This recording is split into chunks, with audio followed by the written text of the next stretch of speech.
आने वाले दिनों में आने वाली विश्वकर्मा जयंती पर एक कार्यक्रम हम लागू करेंगे। इस विश्वकर्मा जयंती पर हम करीब 13-15 हजार करोड़ रुपया से जो परंपरागत कौशल्य से रहने वाले लोग, जो औजार से और अपने हाथ से काम करने वाला वर्ग है, ज्यादातर ओबीसी समुदाय से, हमारे सुथार हो, हमारे सोनार हो, हमारे राजमिस्त्री हो, हमारे कपड़े धोने वाले काम करने वाले लोग हो, हमारे बाल काटने वाले भाई बहन परिवार हो, ऐसे लोगों को एक नई ताकत देने के लिए हम आने वाले महीने में विश्वकर्मा जयंती पर विश्वकर्मा योजना लॉन्च करेंगे और करीब 13-15 हजार करोड़ से उसका प्रारंभ करेंगे। मेरे प्यारे परिवारजनों, जन औषधि केंद्रों ने देश के सीनियर सिटीजन, देश के मध्यम वर्गीय परिवार को एक नई ताकत दी। जिस संयुक्त परिवार में अगर किसी को डायबिटीज जैसा हो जाए तो 3,000 रुपए दवाई का बिल स्वाभाविक हो जाता है। हमने जन औषधि केंद्र से जो दवाई बाजार में 100 रुपए में मिलती है, तो 10 रुपए, 15 रुपए, 20 रुपए में दी। और आज देश में 1,000 जन औषधि केंद्रों से मेरे इन बीमारी में जिनको दवाई की जरूरत थी, ऐसे लोगों के करीब 20,000 करोड़ रुपया उनके जेब में बचा है। और ये ज्यादातर मध्यम वर्ग के परिवार के लोग हैं। लेकिन आज उसकी सफलता को देखते हुए मैं देशवासियों को कहना चाहता हूं, जैसे हम एक विश्वकर्मा योजना लेकर के समाज के उस वर्ग को छूने वाले हैं, अब देश में 10,000 जन औषधि केंद्र से हम 25,000 जन औषधि केंद्र का लक्ष्य लेकर के आने वाले दिनों में काम करने वाले हैं। गरीबी कम होती तो देश की मध्यम वर्ग की ताकत बहुत बढ़ती है। और अगर दुनिया में, और मैं आपको विश्वास दिलाता हूं, आने वाले 5 साल में मोदी का गारंटी है, देश पहले 3 वैश्विक इकोनॉमी में अपना जगह ले लेगा। ये पक्का जगह ले लेगा। आज जो 13.5 करोड़ गरीबी से बाहर हुए आए हुए लोग हैं, वो एक प्रकार से मध्यम वर्ग की ताकत बन जाते हैं। जब गरीब की खरीद शक्ति बढ़ती है तो मध्यम वर्ग की व्यापार शक्ति बढ़ती है। जब गांव की खरीद शक्ति बढ़ती है तब कस्बे और शहर की आर्थिक व्यवस्था और तेज गति से दौड़ती है। और यही इंटरकनेक्टेड हमारा अर्थ चक्र होता है। हम उसको बल लेकर के आगे चलना चाहते हैं। मेरे प्यारे परिवारजनों, शहर के अंदर जो कमजोर लोग रहते हैं, बिना घर को मुसीबत रहती है, मध्यम वर्ग के परिवार अपना खुद का घर का सपना देख रहे हैं, हम उसके लिए भी आने वाले कुछ सालों के लिए एक योजना लेकर के आ रहे हैं। और जिसमें ऐसे मेरे परिवारजन जो शहरों में रहते हैं, लेकिन किराए के मकान पे रहते हैं, झुग्गी झोपड़ी में रहते हैं, चांग में रहते हैं, अनऑथराइज कॉलोनीज में रहते हैं, ऐसे मेरे परिवारजन अगर अपना मकान बनाना चाहते हैं तो बैंक से जो लोन मिलेगा उसके ब्याज के अंदर राहत दे करके लाखों रुपयों की मदद करने का हमने निर्णय किया है। मेरे प्यारे परिवारजनों, विश्व कोरोना के बाद अभी तक उभर नहीं पाया। युद्ध ने फिर एक नई मुसीबत पैदा की। आज दुनिया महंगाई के संकट से जूझ रही है। पूरी दुनिया की अर्थव्यवस्था को महंगाई ने दबोच के रखा है। हम भी दुनिया से जिन सामान की जरूरत होती है लाते हैं, तो हमें सामान तो इम्पोर्ट करते हैं। हमारा दुर्भाग्य है कि हमें महंगाई भी इम्पोर्ट करनी पड़ती है। पूरी दुनिया को महंगाई ने जकड़ के रखा है। लेकिन मेरे प्यारे परिवारजनों, भारत ने महंगाई को नियंत्रित रखने के लिए भरसक प्रयास किए। पिछले कालखंड की तुलना में हमें कुछ सफलता भी मिली है, लेकिन इतने से संतोष नहीं मान सकते। दुनिया से हमारी चीजें अच्छी हैं, इतने बात से हम सोच नहीं सकते। मुझे तो मेरे देशवासियों को महंगाई की बोझ कम से कम हो, इस दिशा में और भी कदम उठाने हैं और हम उस कदम को उठा के रहेंगे। मेरा प्रयास निरंतर जारी रहेंगे। मेरे प्यारे परिवारजनों, जब हम लोग 14 में आए थे तो हम वैश्विक अर्थव्यवस्था में 10वें नंबर पर थे और आज 140 करोड़ देशवासियों का पुरुषार्थ रंग लाया है कि हम विश्व की अर्थव्यवस्था में 5वें नंबर पर पहुंच चुके हैं। और ये ऐसे ही नहीं हुआ है।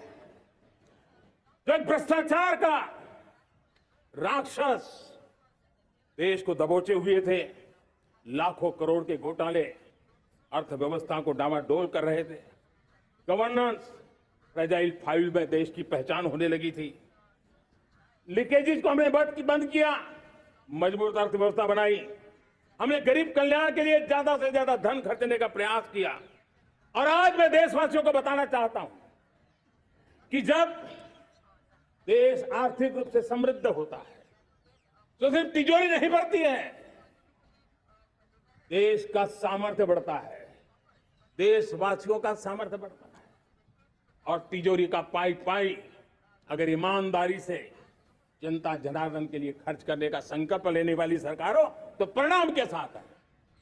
मैं 10 साल का हिसाब तिरंगे की साक्षी में लाल किले की प्राचीर से मेरे देशवासियों को दे रहा हूं। आंकड़े देख करके आपको लगेगा इतना बड़ा बदलाव, इतना बड़ा सामर्थ्य।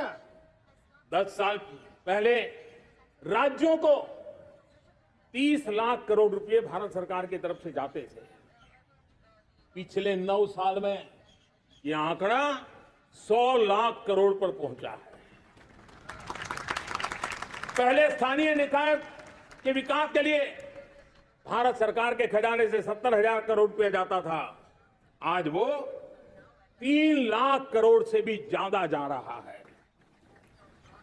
पहले गरीबों के घर बनाने के लिए 90,000 करोड़ रुपया खर्च होता था, आज वो 4 गुना होकर के 4 लाख करोड़ से भी ज्यादा खर्च गरीबों के घर बनाने के लिए हो रहा है। पहले गरीबों को यूरिया सस्ता मिले, जो यूरिया की बैग दुनिया के कुछ बाजारों में 3,000 में बिकती है, वो यूरिया की बैग मेरे किसानों को 300 में मिले, और इसलिए देश की सरकार 10 लाख करोड़ रुपया मेरे किसानों के यूरिया में सब्सिडी दे रहा है। मुद्रा योजना 20 लाख करोड़ रुपए, उससे भी ज्यादा मेरे देश के नौजवानों को स्वरोजगार के लिए, अपने व्यवसाय के लिए, अपने कारोबार के लिए दिए हैं। 8 करोड़ लोगों ने नया कारोबार शुरू किया है, और 8 करोड़ लोगों ने कारोबार शुरू किया था नहीं, हर कारोबारी ने एक या दो लोगों को रोजगार दिया है।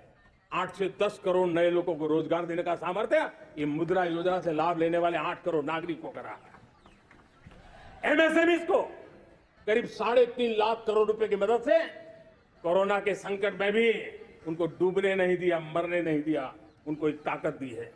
1 रैंक 1 पेंशन मेरे देश के सेना के जवानों का एक सम्मान का विषय था। 70,000 करोड़ रुपया भारत की तिजोरी से आज पहुंचा है, मेरे निवृत्त सेना के नायकों के जेब में, उनके परिवार में पहुंचा है। सभी कैटेगरी में, मैंने तो कुछ ही गिनाए, मैं ज्यादा समय लेना नहीं चाहता। हर कैटेगरी में पहले की तुलना में अनेक गुना धन देश के विकास के लिए, कोने कोने में रोजगार पैदा करने के लिए, पाई पाई का उपयोग भारत का भाग्य बदलने के लिए हो, और इसलिए हमने काम किया है। मेरे प्यारे परिवारजनों, प्रगति के हर चीज में, लेकिन जब 2047 हम एक विकसित भारत का सपना लेकर के चल रहे हैं तब, और वो सपना नहीं 140 करोड़ देशवासियों का संकल्प है, और उस संकल्प को सिद्ध करने के लिए परिश्रम की पराकाष्ठा भी है, और उसकी सबसे बड़ी ताकत होती है वो राष्ट्रीय चरित्र होता है। दुनिया में जिन जिन देशों ने प्रगति की है, दुनिया में जो जो देश संकटों से वो पार करके निकले हैं, उसमें हर चीज के साथ साथ एक महत्वपूर्ण कैटलिक एजेंट रहा है, वो राष्ट्रीय चरित्र रहा है। और हमें राष्ट्रीय चरित्र के लिए और बल देते हुए हमें आगे बढ़ना होगा। हमारा देश, हमारा राष्ट्रीय चरित्र ओजस्वी हो, तेजस्वी हो, पुरुषार्थी हो, पराक्रमी हो, प्रखर हो, ये हम सबका सामूहिक दायित्व है। और आने वाले 25 साल हम एक ही मंत्र को लेकर चले, ये हमारे राष्ट्रीय चरित्र के सिरमौर होना चाहिए। एकता का संदेश, भारत की एकता को जीना, भारत की एकता को आंच आए, न ऐसी मेरी भाषा होगी, न ऐसा मेरा कोई कदम होगा। हर पल देश को जोड़ने का प्रयास मेरी तरफ से भी होता रहेगा। भारत की एकता हमें सामर्थ्य देती है। उत्तर हो, दक्षिण हो, पूर्व हो, पश्चिम हो, गांव हो, शहर हो, पुरुष हो, नारी हो, हम सबने एकता के भाव के साथ और विविधता भरे देश में एकता का सामर्थ्य होता है। और दूसरी महत्व की बात मैं देख रहा हूं, अगर 2047 में हमें हमारे देश को विकसित भारत के रूप में देखना है तो हमें श्रेष्ठ भारत के मंत्र को जीना होगा, हमें चरितार्थ करना होगा। अब हमारे प्रोडक्शन में, मैंने 2014 में कहा था जीरो डिफेक्ट जीरो इफेक्ट। दुनिया के किसी भी टेबल पर मेक इन इंडिया चीज हो तो दुनिया को विश्वास होना चाहिए, इससे बेहतर दुनिया में कुछ नहीं हो सकता है। ये अल्टीमेट होगा। हमारी हर चीज, हमारी सर्विसेज होगी तो श्रेष्ठ होगी, हमारे शब्द की ताकत होगी तो श्रेष्ठ होगी, हमारी संस्थाएं होगी तो श्रेष्ठ होगी, हमारी निर्णय प्रक्रियाएं होगी तो श्रेष्ठ होगी। ये श्रेष्ठता का भाव लेकर के हमें चलना होगा। तीसरी बात है, देश में आगे बढ़ाने के लिए एक अतिरिक्त शक्ति का सामर्थ्य भारत को आगे ले जाने वाला है, और वो है विमेन लेड डेवलपमेंट।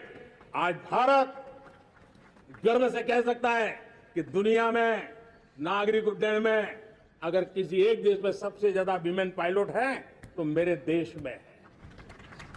आज चंद्रयान की गति हो, मून मिशन की बात हो, मेरी विमेन साइंटिस्ट उसका नेतृत्व कर रहे हैं।